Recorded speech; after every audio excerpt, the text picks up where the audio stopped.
Palakpakan natin si Lord. Mas malakas pa dyan. Mas malakas pa. Come on, mas malakas pa dyan. Glory to God. No? So, once again po, thank you, Toro, for that wonderful introduction. Hindi man pwede wonderful question, no? Introduction man good. Okay, so let's pray. Let's pray first. Indeed, Lord, you are the God that gave us life, oh God. Thank you so much, Lord, for tonight. And Lord, I pray that your word, Lord, will continue, oh God, Lord, to affect your people, oh God, in the name of Jesus, Lord. Lord, I declare that every heart present here right now, oh God, will be opened, even reopened, Lord, will be awakened, oh God, to receive your word, Lord, in the name of Jesus, oh God. Lord, allow us to take part with the work that you want us to do, oh God, in the name of Jesus, Lord. Reveal your word to your people, oh God. Maraming salamat, Lord, sa bawat isa, Panginoon. We bless you, we praise you. In Jesus' name, amen. Amen. So, sa muli po, I'm Liumer, I'm Pastor Liumer, or you can simply call me Pastor Don. Or Don na lang. Ayun. So, once again, in behalf of our senior pastor, Pastor Joel and Pastor Jules, ayan, nakaitim, we welcome once again our VIPs. Okay? Hindi po kompleto ang aming mga Sundays kapag wala kayo. So, we really welcome you here. Palakpakan nga natin si Lord sa mga buhay ng mga bago nating kaibigan. And of course, last Sunday, our senior pastor, Pastor Joel, talked about completing a life in God's kingdom is living in the resurrection power. And with that, we were able to know that we are alive, we are healed, we are restored because of the resurrecting power of Jesus. Amen? We serve a God that is alive. We serve a God who is alive. Amen ho ba? And because Jesus is alive, we are alive as well.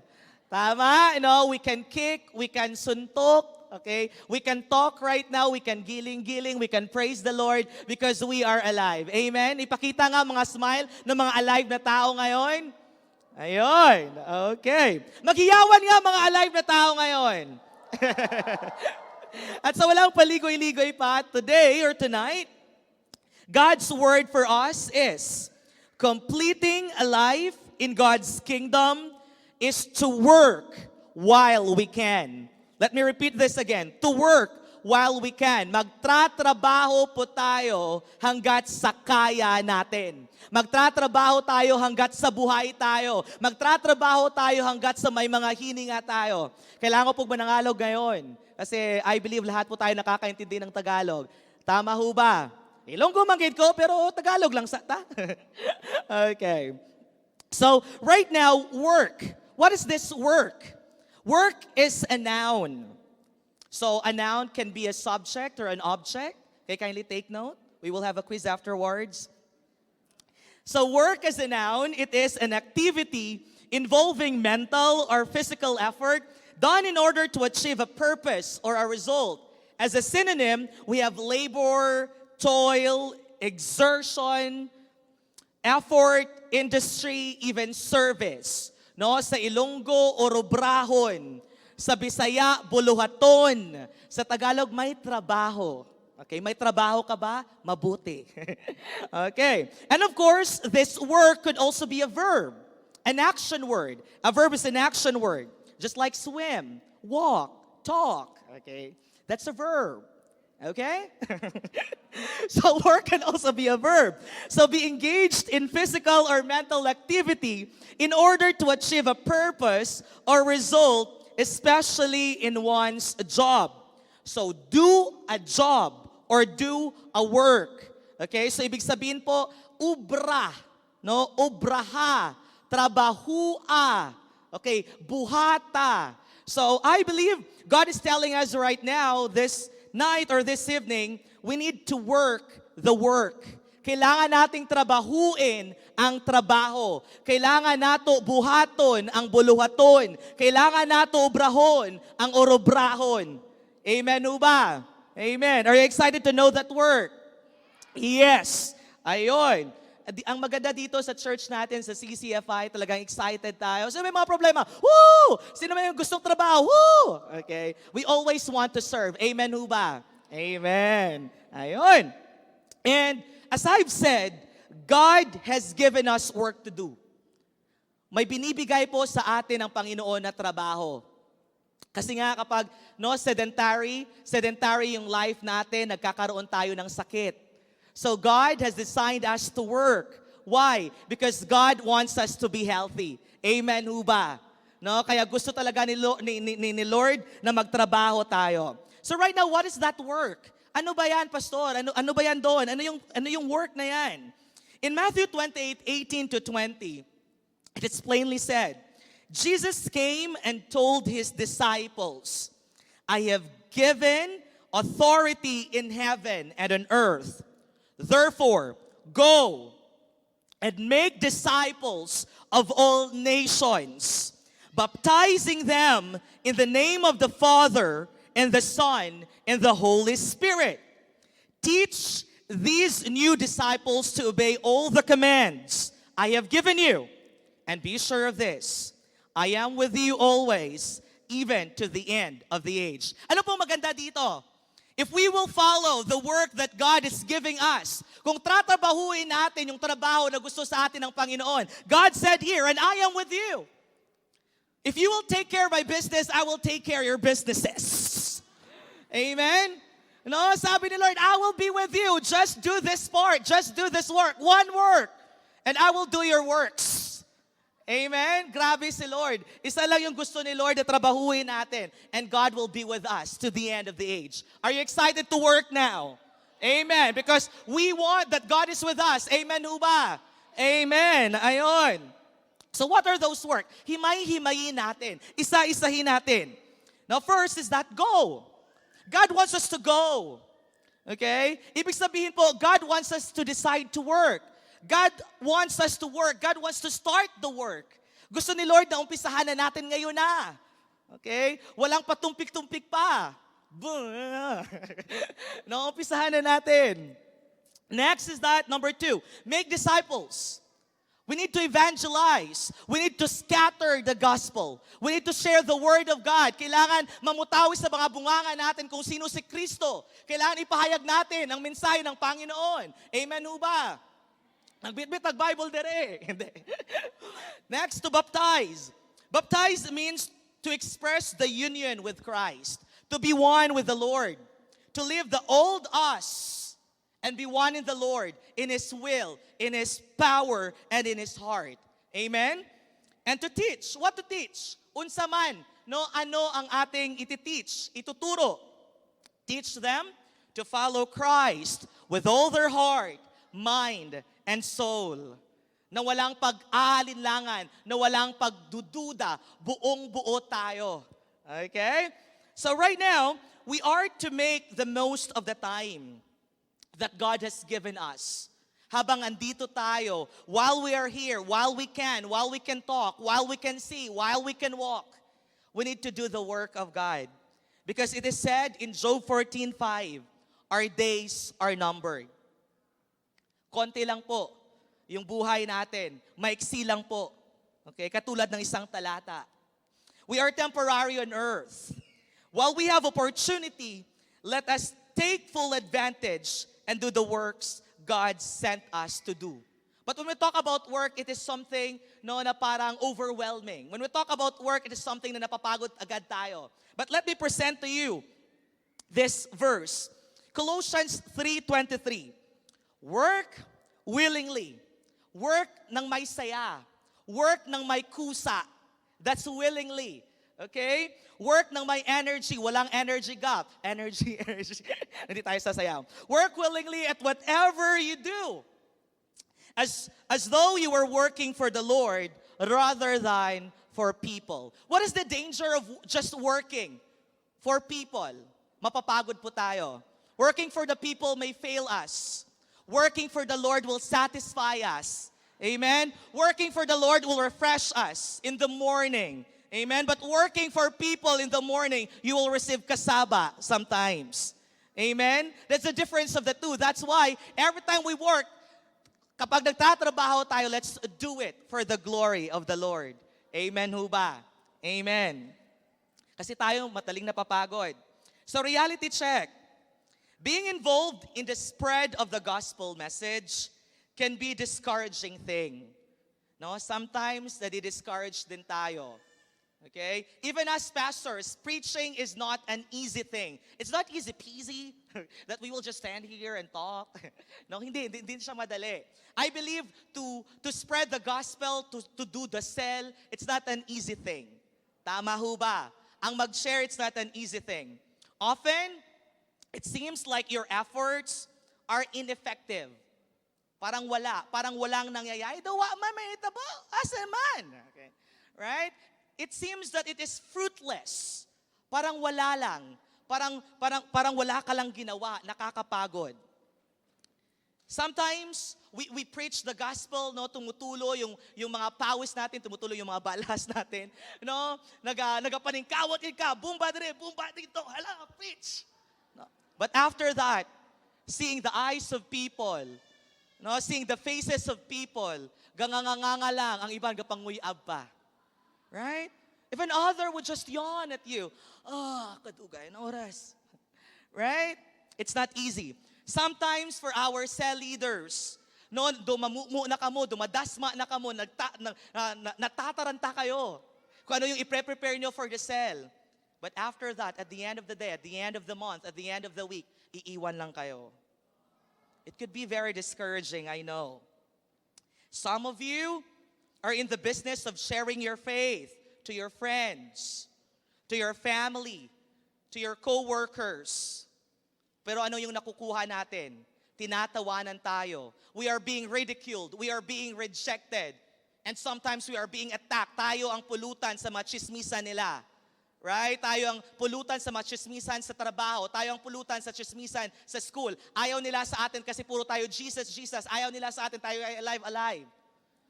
Amen? It's not an easy thing. These real life situations can be very discouraging. Aminin man natin o sa hindi. Tama ho ba? But right now, let us tackle or let us discuss about this parable. What is parable again? Akyat dito? Hindi. Now, what is parable? It is an earthly story with a heavenly meaning. Sino nakakuha? May 5 points kay Toro. Pakikuha lang ng premyo. Joke lang, Pas. Okay, the parable that we are going to talk about tonight, it offers us hope. Bibigyan tayo ng pag-asa.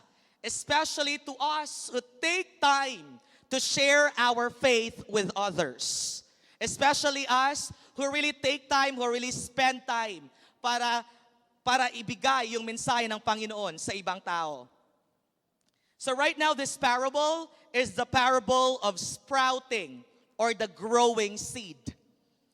And for FYI, simply lang, for our information, this parable of the growing seed is one of the many parables taught by Jesus. But ito lang yung parable that you can find only in Mark's gospel. Okay. And this parable, the setting of this parable is the same as when Jesus told the parable of the 4 soils, the one that our pastor Julnes shared. Okay, how many weeks ago? 2 weeks ago, I guess. No, yung 4 soils, 4 soils, I mean, may desensitized heart tayo, may distracted heart tayo, may divided heart tayo, at may decisive heart. And then po yun. After that parable of the soil, dito po nakalagay yung parable of the growing seed, and then after that, the parable of the mustard seed. Okay po ba? Now, let us read the parable of the sprouting seed. Paano ito magbibigay ng pag-asa sa bawat isa? In Mark 4:26 to 29, let me read this to you. And Jesus said, "The kingdom of God is like a man scattering seed on the ground." Say it with me, say man. Huh? Again, say it with me, say man. Man. Okay, may mga aso ho ba dito? Wala. Gusto ko lang po liwanagin, lahat tayo dito man, lahat tayo dito tao. Amen ho ba? Lahat tayo dito human being, walang aso, walay iro, walay iring. Tama? Walay ilaga. Okay, walay ipis. Wala dire. And right now, I want everybody to stay scattering. You know what? What is amazing about this verse is that God did not just say, it's like a man planting seed on the ground. Can you imagine what is the difference of scattering and just planting? Okay? Maybe for planting, it is more appropriate for women, right? Because you can do this. But while scattering is more appropriate for men, right? But no, just kidding. Scattering is for us. Okay, what is amazing about it is that when we plant, it is one seed in one hole. Right? Very appropriate to plant one seed in one hole. But when it's scattering, you can plant a lot of seeds at one time. Amen ho ba? And God wants us to do that. God wants us to share the word in all people that we can meet. Tama ho ba? Okay, God wants us not just to plant na parang wala lang. But God wants us to give force in it. Gusto ni Lord na gustong-gusto talaga natin willingly work for Him. Amen? Balik tayo sa Colossians kanina. Colossians 3:23. Sabi doon ni Lord, work willingly for the glory of the Lord. And when you will just plant, it's not just so willing. But when you scatter, that is the force of willingness. Amen? Amen. So are you ready to scatter now? Amen. Then 27, sabi dito, He sleeps and rises night and day, and the seed sprouts and grows. But He knows not how. Bakit? Paano? Paano tumubo? Hindi ko alam. The earth by itself produces first the blade, then the ear, then the full grain in the ear. May mga tainga din po pala ang mga plants, right? Okay.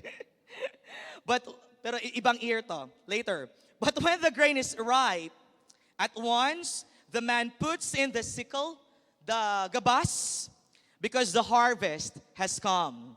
Amen? Everybody say harvest.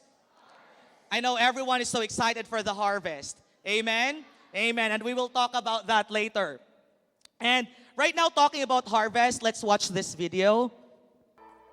The last thing Jesus told His disciples to do was to go everywhere and teach everyone to obey everything He asked them to do. But how? How were 11 uneducated and unsophisticated Jewish men supposed to make disciples in all the different cultures and languages of the world? They had no money, no power, no organization, and no leader. And to make matters worse, they were outcasts in their own society and religion. The disciples didn't seem to have anything, and yet they changed everything. What they did have was a life-changing experience with Jesus, a willingness to simply obey, the power of the Holy Spirit. Oh yes, and lots of contacts. What we call today a social network. Here's what happened. Everything started with prayer. Then came the power of the Holy Spirit at Pentecost. After Pentecost, people visiting Jerusalem from faraway places went home and told their friends and family what God had done. And when those people passed on what they had experienced, the good news about Jesus spread like wildfire. Post-Pentecost social networking is how the gospel went viral. That was over 2,000 years ago. So how are we doing today?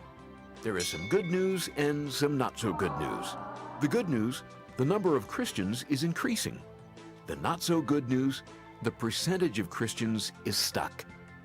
So what's the problem? And how can we solve it?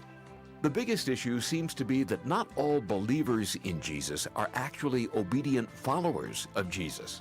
The main job of being a disciple of Jesus is to make more disciples.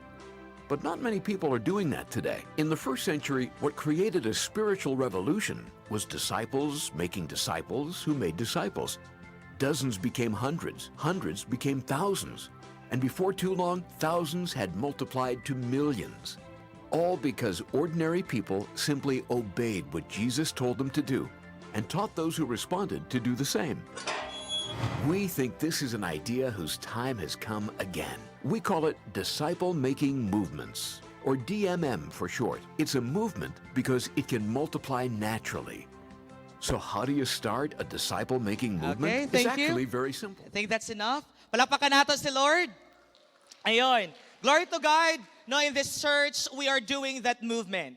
We are doing that disciple-making movement. We are doing the vision to win souls and make disciples. Tama ho ba? No? There may be a bad thing, no, na yung percentage ng Christian pareho lang. No, pareho lang. Even though we are increasing, sabi nga, pero the percentage of Christian pareho lang sa mga dili. Right? But I believe that another good news is that everyone here is willing to do the DMM. Amen? Amen. I believe everyone is willing to do the vision here. In Jesus' name, amen.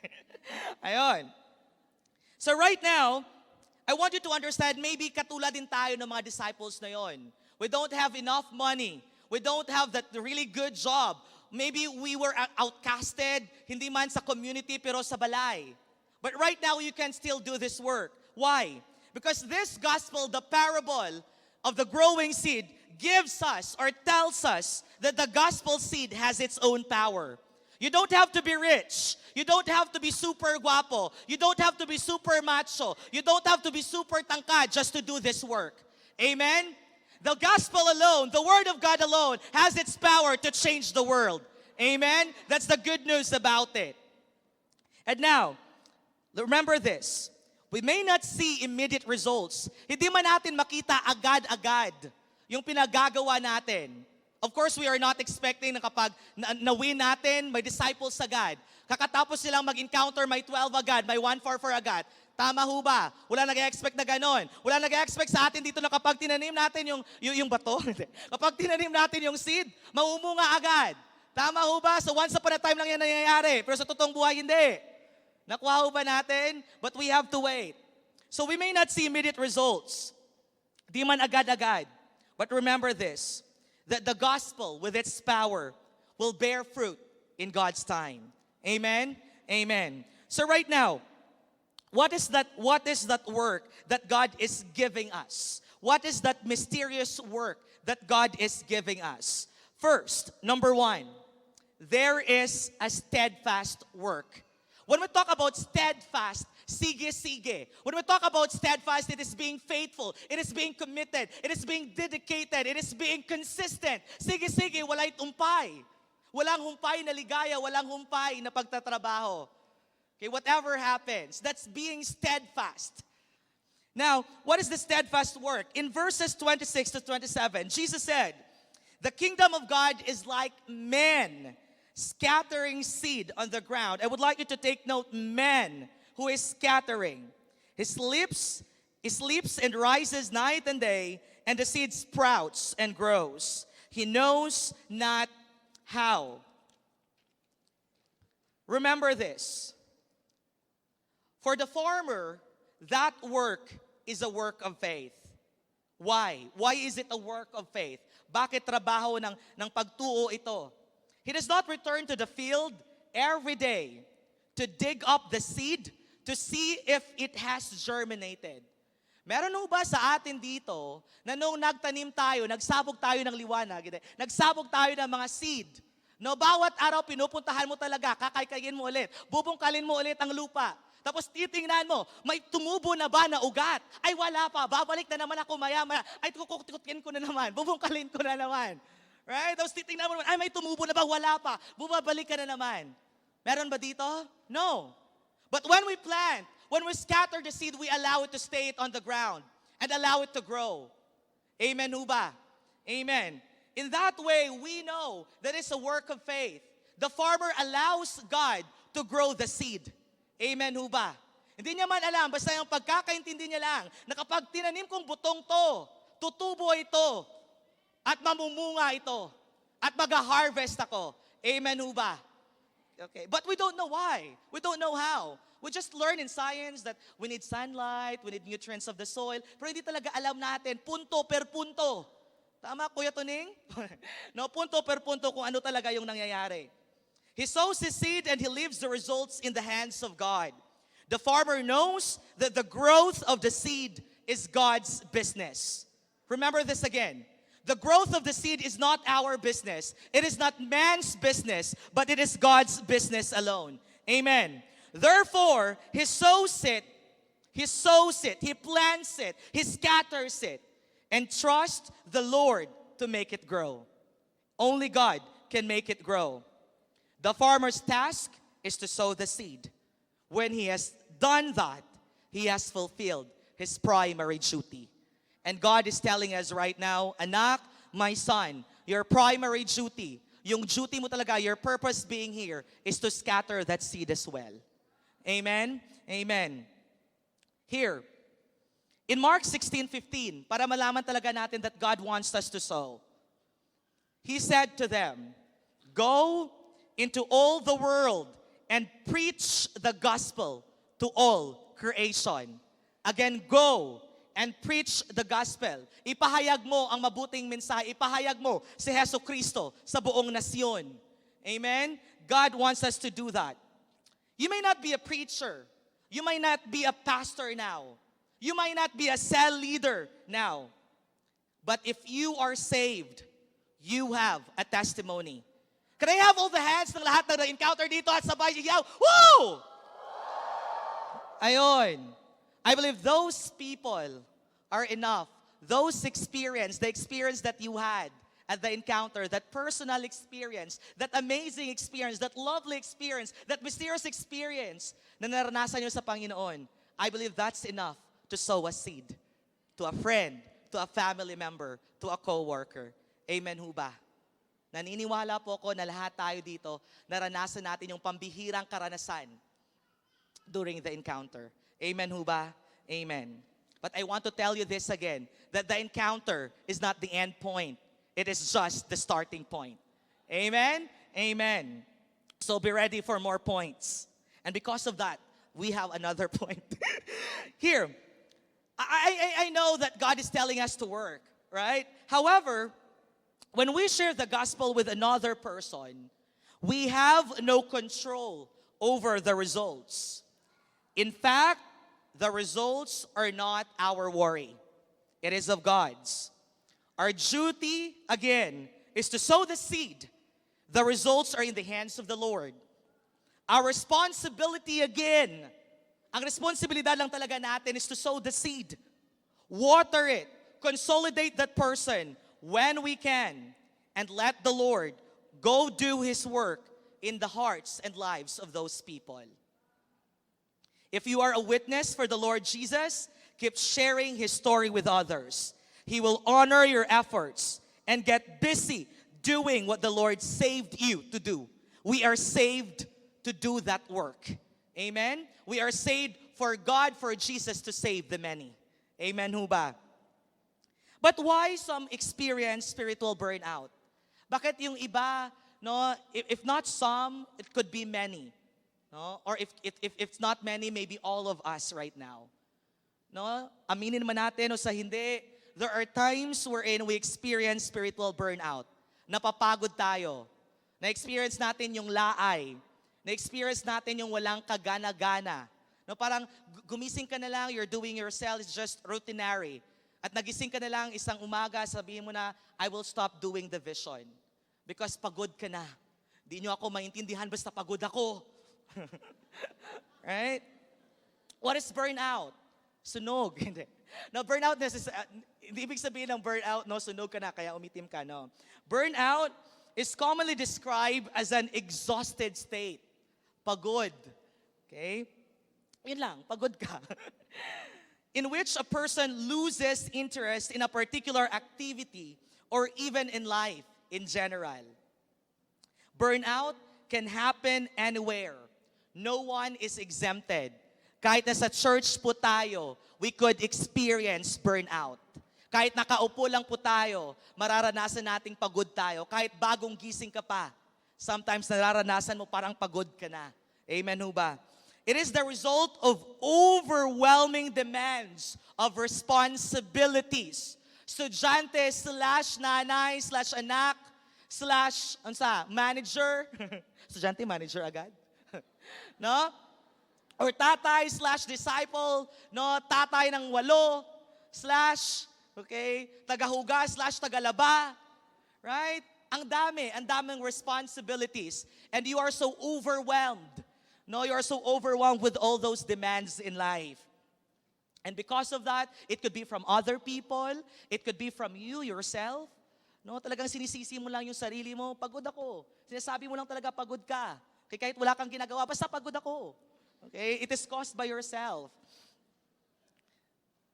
And simply, we cannot bear burnout. No? And the result is that we leave. We leave the church. We leave the presence of God. Wherein it should be the opposite thing.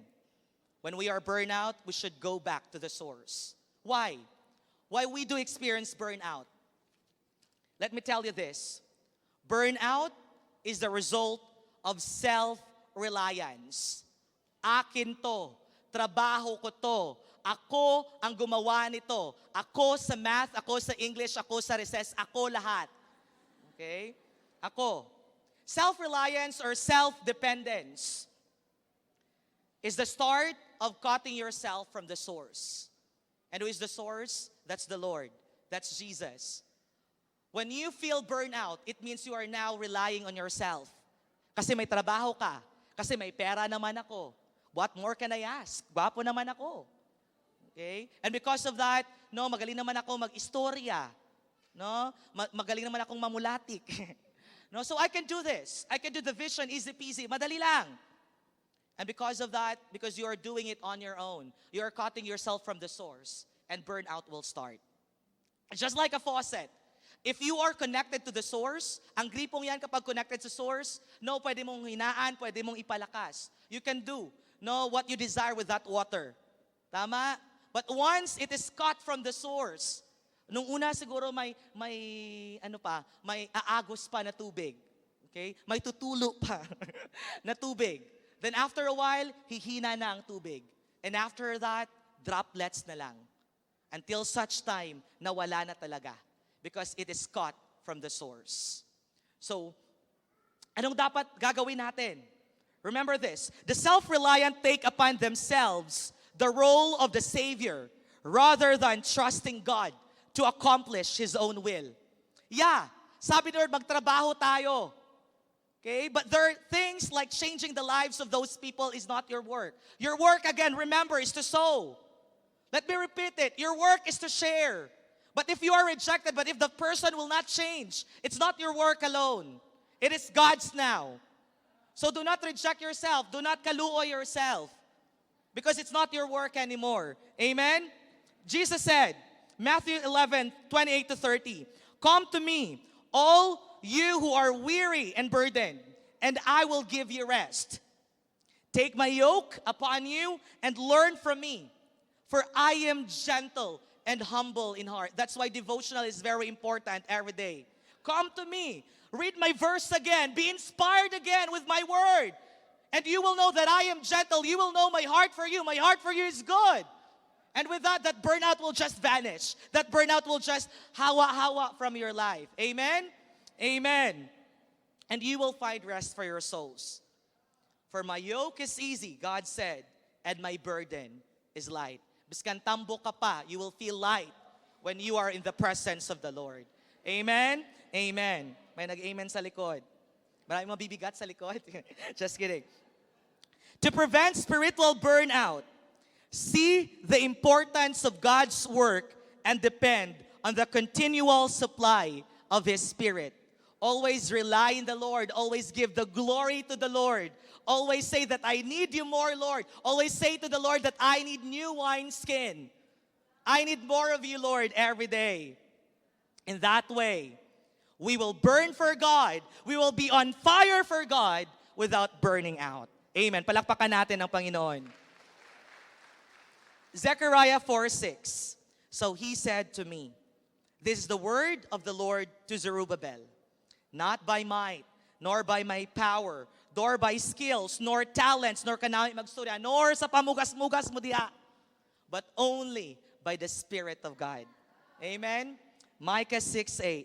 Sabi ng Panginoon dito, "But He's already made it plain how to live, what to do, what God is looking for in men and women." It's quite simple.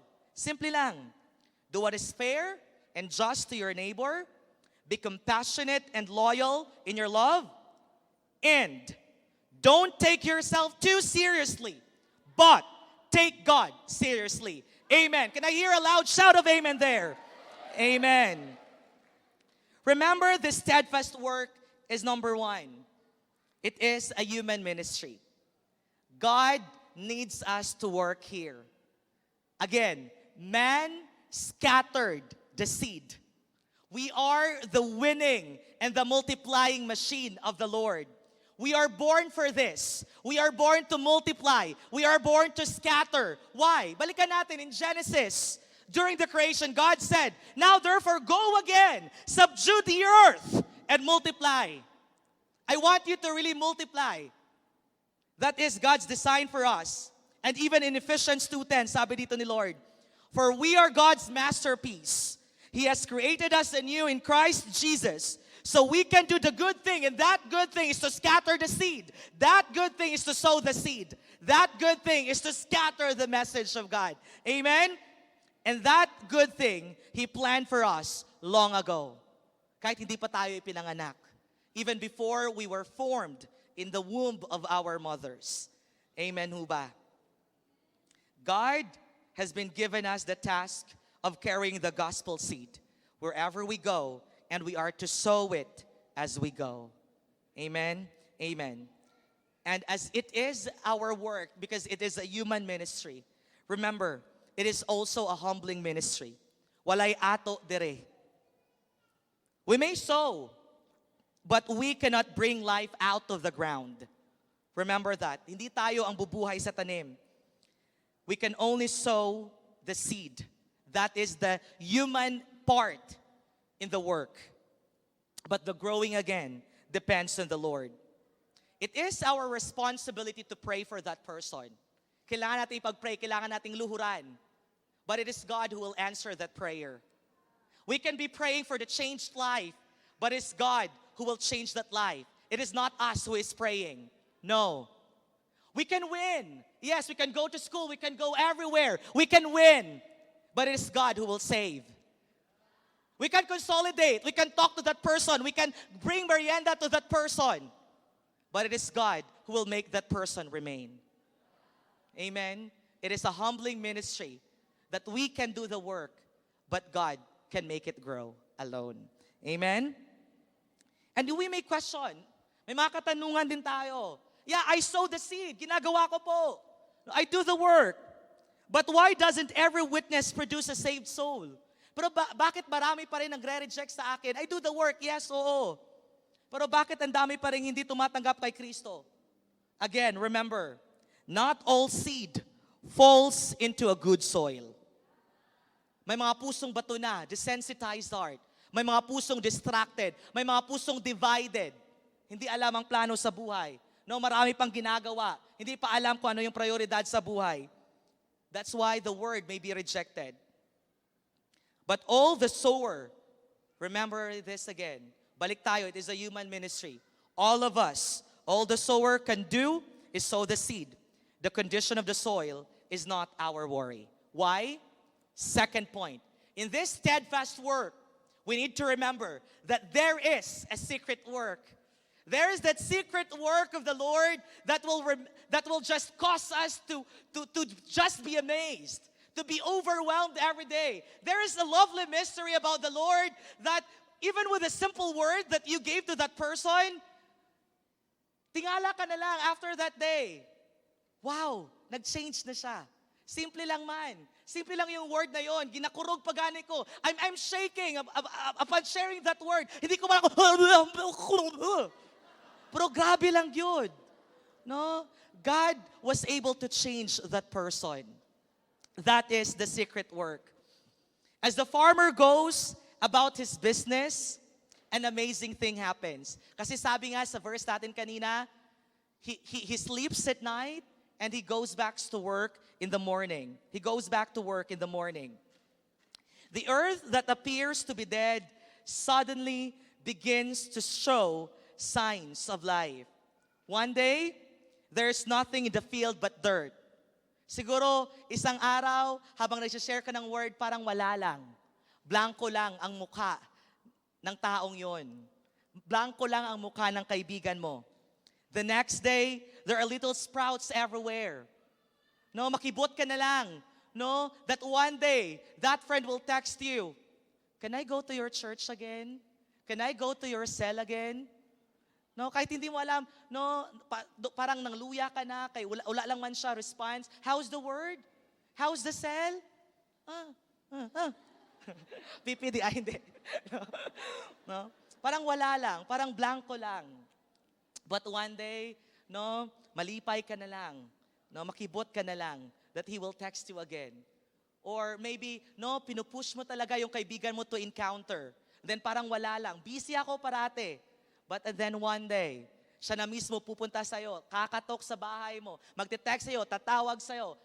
Kaibigan, pre, may 500 na ako dito. Kailan yung encounter na yan? Kailan yung date? Amen? That's the secret work of the Lord. It is through God alone. That's why we need to do the steadfast work while waiting. Amen? He cannot see. We cannot see or understand the process. The seed is going through underground. We may not see, we may not understand kung paano yung effect ng word sa bawat puso ng sinishira natin. All we know is that we are about to benefit from that secret work. We just have that confidence that as we share the word, God will change that person.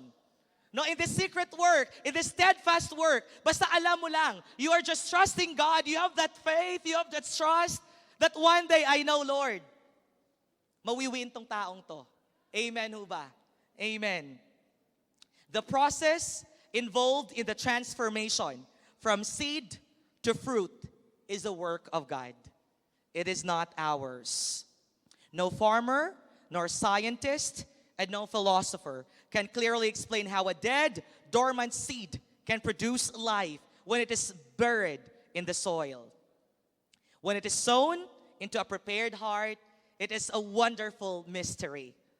It's a mystery how God changes life. Sang una, right? No, sang una kawatan. Karon siya ng ginakawatan. Hindi, sang una kawatan. But right now, He is very generous in the cell. Amen? Now, before addict, but right now, addict na addict para kay Lord. Amen ho ba? No, in this church, glory to God, we have seen, we have witnessed, we have heard a lot of testimonies of that lovely mystery that God is doing in our church, in the lives of people. Tama ho ba? May mga dating tumboy, no, na ngayon, babaeng-babae na. No, halos kaliwa kanan kung kumembot. No, kasi babaeng-babae na. Okay? May mga bakla dati na ngayon lalaking-lalaki na. Amen ho ba? No, from darkness to light. From sickness to healing. From brokenness to restoration. Amen ho ba? We have witnessed that here in our church. Glory to God. Palakpakan natin ang Panginoon. Mas malakas pa dyan. It is just a lovely mystery that we could not unveil until now. Grabe. It is a puzzling mystery how simple words received into a human heart can bring about so profound a change. Right? Simple lang talaga yung word na yon. Pero hindi mo lubos maisip, hindi mo talaga maintindihan. Because it's so profound that change is. Amen? Amen. Even though we cannot see the process, the seed goes through as it begins to grow. We can sow the seed in the confidence, knowing that God is in control of what the seed becomes. So ayaw kalagot kung i-reject ka. Give it back to the Lord. Lord, He is rejecting you. Amen ho ba? So, ulay may mga suko dire. Amen? Pray it, luhuri lang. And God will do the secret work. Amen? Amen. And because there is a steadfast work, and there is a secret work. Third point, the last point. There is a successful work. Now, let's go back. There is a steadfast work, and that is us. We need to involve ourselves there. It is we work. It is our work. That is our steadfast work. We are capable of this. We are capable to work. We are able to work. We are able to sow. We are born to sow. It is innate to us to sow. That is our steadfast work. We were born for it. We were saved for it. That is our steadfast work. We work. Plus the secret work. And that is where God intervenes. Kaya di pwedeng work lang ta. The end part is that we will fail.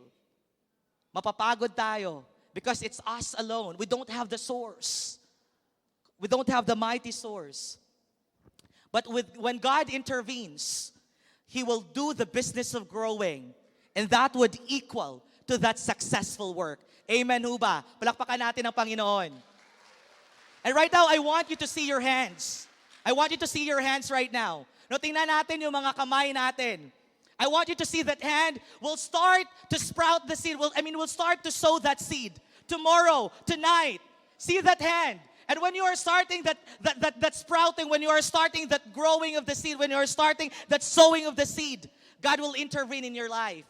And because of that, you will experience harvest. Maybe tomorrow, maybe tonight, maybe in a month, maybe in a year. Amen ho ba? Palakpakan natin ang Panginoon. I believe every one of us here wants the harvest. We want the harvest. We want the multiplication process. And we need to be in the work. And God will intervene. And that will have the victory of this successful work. All the farmer did was cast some seed into the soil. He went about his business, and the secret work took place. While the farmer went about his day-to-day activities, the seed germinated. Tumubo na yung tanim. And the little plant pushed its way to the surface of the earth. May pakonti-konti. Right? Have you seen that video wherein the seed is sprouting little by little, gagmay lang ginagmay? Right? Namin siya. Kung wala pa, adto sa YouTube, paglantaw mo, how the seed sprouts. No? And you will be amazed. No? Sometimes, may nangyayari na. May nangyayari na. No, there are breakthroughs after breakthroughs, and God will surprise you. Before the harvest, God will allow you to be amazed with breakthrough after breakthrough sa atong mga kabuhi. Amen? Amen. The sun favored the little, tender plant with light. The heavens gave the plant rain. The soil provided the plant with nutrients. And the plant grew. It matured, and in time, it brought forth fruit. When the harvest was ready, the farmer entered the field and gathered his crop. He really did nothing. But he reaps all the benefit. Tanong ko lang po, during the harvest, who will reap the harvest? Who will benefit the harvest? It is us. Right? Kita ang mag-enjoy sa harvest. Amen ho ba? And when we harvest, when we plant, we do not expect that one seed will just grow one fruit. Amen ho ba? When we plant one seed, we expect for more fruits. Amen ho ba? Walay palay diri nga isa ka butil lang palay na tinanim mo, isang butil lang din yung ibibigay na. Wala. It will sprout a lot. It will fruit maraming butils ng palays. Right? Okay, that is the benefit of the harvest. Isang sow lang yan. You will start with one. But you will be amazed. Ang dami ka na palang natandog. Ang dami ka na palang na-touch na souls. Amen? Amen. And in that harvest, in that successful work, remember that it is a progressive majesty. No, may proseso po, hinay-hinay. No, hindi biglaan. It is a progression in the growth of the plant. Balikan natin yung verse natin kanina. Sabi dito, in Mark 4, verse 28, the earth by itself first produces the blade, then the ear, then the full grain in the ear. First, there is the blade. Mag-uumpisa tayo sa blade. The blade is the sprouting stage hanggang sa magkadahon siya. Okay, that's the blade. Somehow we could say that it is still in the consolidation stage. As the days and nights revolve, it sinks its roots deeper into the soil and steadily becomes stronger. This speaks of the new believer. They are to be nurtured and loved as we wait for them to grow into maturity. So wala mag-expect dere na ang new believer mag-follow dayon sa imo. That every word that you say, lahat ng sasabihin mo, oo siya, hindi. There are a lot of times na i-reject ka ng new believer na yan. No, kasi, young pa siya. Mura pa siya. Sa murang edad pa. Okay? Minsan di pa nila naiintindihan. That's why be more patient, be more loving. Ayaw kasuko. Okay? Number 2, there is the ear. The ear in our plain language, it is the linghod. The linghod fruit. When you eat, it's upload. It's not good. That's the ear, okay? No? So the ear, so, kumbaga, this is the discipleship stage.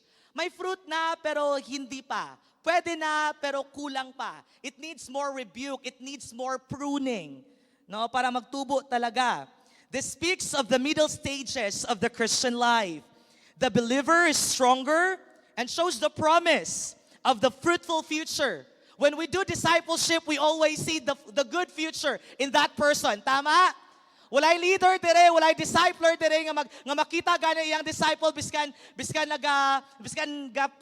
hina pa na, walay dire nga matumbagi na siya, mamatay gina siya, malugi gina siya. No. But every farmer, every leader, every cell leader, every discipler would always see our people having a good future, having that fruitful future, having that multiplying stage. Amen ho ba? We always see that good future for our people. Next, the full ear. Now the ear hangs over due to the heaviness of the fruit.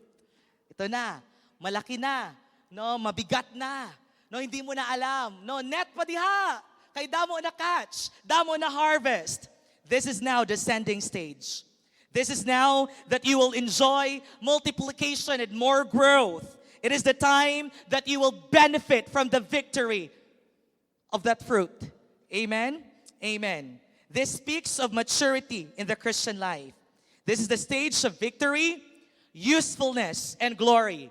And remember, all glory belongs to the Lord. Amen? We may enjoy the harvest. That is the design of the Lord. We should live abundantly.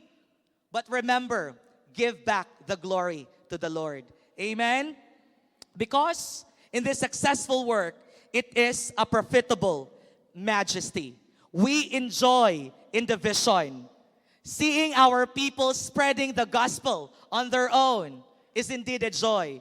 Amen ho ba, mga discipler? Taas-taas ang kamay. Tama? It is indeed a joy seeing our people having their own cells as well. Kung pwede, no, tanan, aerial view, tanan nga view, paani mo. Because you are so excited to see your people spreading the gospel on their part now. Amen?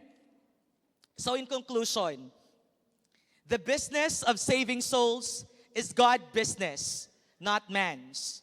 We take part in the steadfast work because this is our purpose. We are born for this. But the rest is God's business. The growing part is God's business, and we will enjoy the successful work. Your job and mine is not to save them. We are to tell them. The saving business belongs to the Lord and to the Lord alone. 1 Corinthians 3:6-9. I, Paul, planted the seed in your hearts, and Apollos watered it. But it was God who made it grow. Pwedeng ikaw ang nag-win, pero siya ang nag-consolidate at doon nag-grow. Ayaw kasako, ayaw pangasaba na ikaw, walay ato dito. It is God who make it grow. You may sow it, you may water it. We are in one vision. We work together, and we are so happy that God made it grow. Amen? It is not important who does the planting or who does the watering. What's important is that God makes the seed grow. The one who plants and the one who waters work together. We work together. Every network works together. Babae man, lalaki man, yung network, we work together. Underman kay Tora, underman kay Toro, we work together for the same purpose. That is to win souls that make disciples. Amen, Uba. Amen. And both will be rewarded for their own hard work. For we are both God's workers, and you are God's field. You are God's building. Nagtatanong tayo minsan, bakit tayo? In the human ministry, bakit tayo talaga? Because it is our purpose. Pwede namang si Lord lang. Pero try nyo i-imagine, kung si Lord na ang mag-spread ng seed, after we are saved, we will be killed right away. Tama? Bakit? Ano pang purpose natin? Wala na. Okay, tapos na yung purpose natin. I-receive lang si Jesus. Tapos, pero hindi. after we are saved, after we receive Jesus as our personal Savior, God has given us this work. Amen?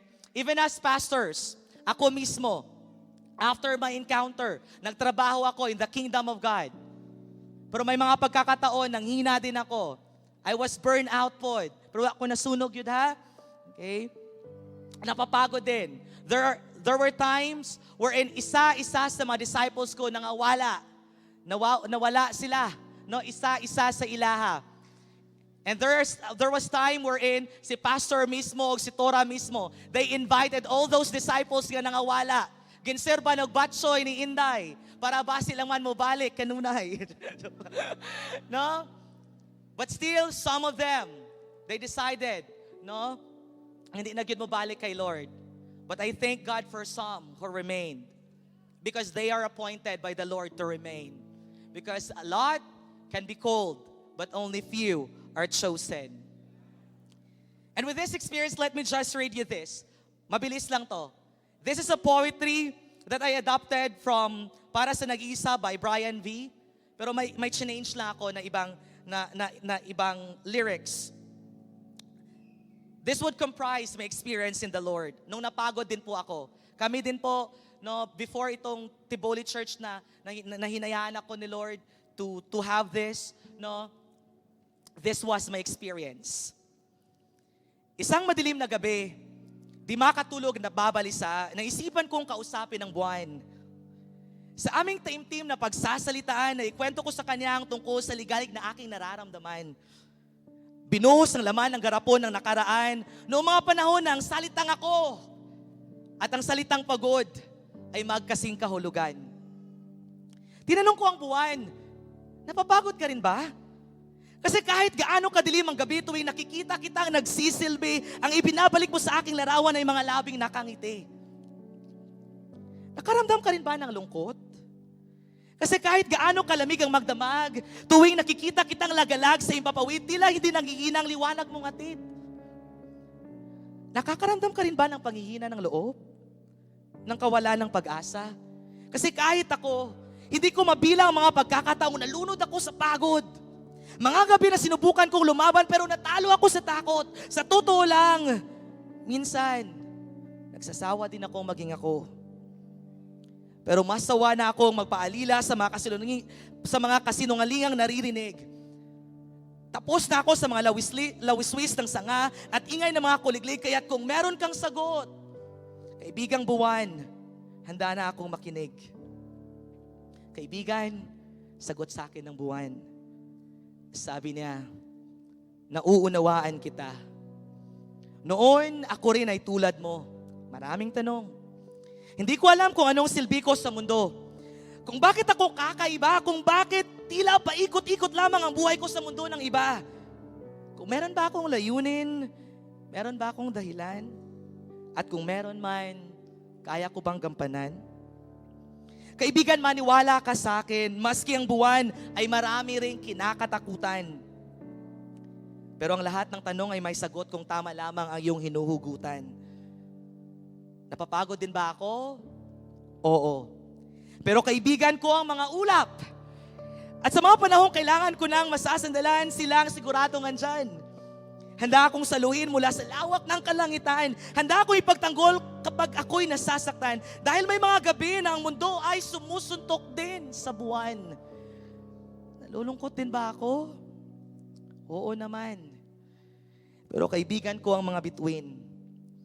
At sa mga gabing masyadong madilim ang langit para paliwanagin kong mag-isa, dinadamayan nila ako sa aking pagkapalisa. Pinapaalala na hindi ko kayang gampanan ang aking layunin kung pipiliin kong humiwalay. Kung ang refleksyon ko lamang sa tubig ang pipiliin kong gabay. Kahit ang buwan ay kailangan din ng mga bituin. Kaya't hinayaan kong mapalibutan ang sarili ko ng mga nagliliwanag ng mga tala, tiwala na sila'y mga kaibigan, handa akong itama. Dahil oo, minsan, nagkakamali din ako. Nakakaramdam din ako ng panghihina ng loob. At alam yan ng may likha. Kaya binigyan niya ako ng siya para hindi na ako mag-iisa. Dahil nung unang panahon, ako ay isa lamang bato na lumulutang sa himpapawid, walang liwanag, walang kariktan. At palibhasa, napakaliit ko lamang kumpara sa sanlibutan. Akala ko ang buhay ko ay walang kabuluhan. Pero simula nang nakilala ko ang araw, ako ay naging buwan. Ang liwanag niya ay naging liwanag ko. Ang ligaya niya ay naging ligaya ko. Ako ay naging ako dahil binigay niya sa akin ang kanya. Ako ang liwanag ng gabi, pero ang totoo nito, inaaninag ko lamang siya. Ang araw, ang mga ulap, ang pulutong ng mga tala, sila ang mga kaibigang binigay sa akin ni Bathala. Kasi alam niya, kung ako lang mag-isa, matagal na akong sumukong paliwanagin ng mga gabi. Pero kinaya kong umilaw hanggang ngayon, hindi ba? Kasi may mga kaibigan ako sa aking tabi. Yan ang sagot sa akin ng buwan. At ngayon, naiintindihan ko na, kahit gaano pa katibay ang puso sa likod ng linyang kinabisa, kahit gaano pa ako kalakas, ay hindi ko kayang mag-isa. Salamat, Jesus. Ikaw ang araw na liwanag sa akin ng dala. Sa mga pastors at kaibigan, kung nagsilbing ulap at mga tala. Sa gawain ito ng Panginoon ang may akda, magpapatuloy ako hanggat sa may hininga dahil alam ko, di ako nag-iisa. Palakpakan natin ang Panginoon. I could not explain the entire experiences that I had before, but let this poem tell my story. In the kingdom of God, as in the kingdom of nature, we are laborers together with God. The results depend on Him. And for the perfection of these results, He takes His own time. In God's time alone. Our duty again, my friend, is to sow the seed. Palaganapin natin ang mensahe ng Panginoon. It is for God to give the increase. Having sown the seed, we must wait for God's word to perfect the growth. There is a precious promise of harvest to every child of God who faithfully sows the gospel seed. Come on, let's bow down our head.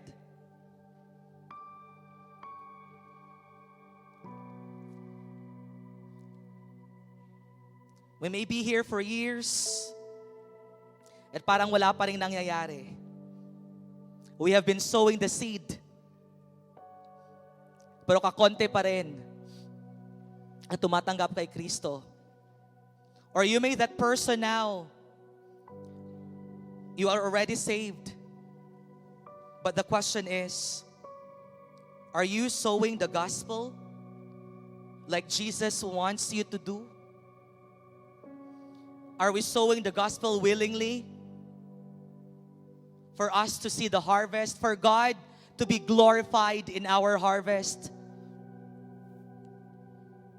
Maybe you want to receive God today. Dahil ang dami mo nang ginawa. You have been doing a lot of steadfast works in your life.